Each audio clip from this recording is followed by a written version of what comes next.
یہاں تک کہ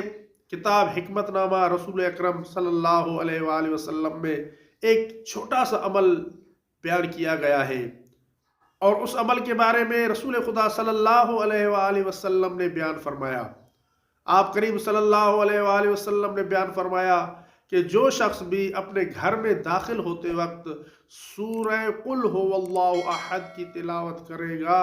تو اس گھر سے اور اس گھر کے پڑوسیوں سے اللہ تعالیٰ فقر و تنگدستی کو ختم کر دے گا، فقر و مفلسی ختم ہو جائے گی۔ جو شخص اپنے گھر میں داخل ہوتے وقت سورہ اخلاص کی تلاوت کرتا ہے، سورہ قل هو اللہ احد کی تلاوت کرنے والے شخص کے گھر سے مفلسی ختم ہو جاتی ہے۔ آپ دیکھیں، ایک ایسا سورہ ہے کہ جس سورے کے بارے میں ہر بچہ جانتا ہے، ایک ایسا سورہ کہ جو سورہ ہر مسلمان بچے کو یاد ہے۔ گھر میں داخل ہوتے وقت آپ اس سورہ کی تلاوت کریں،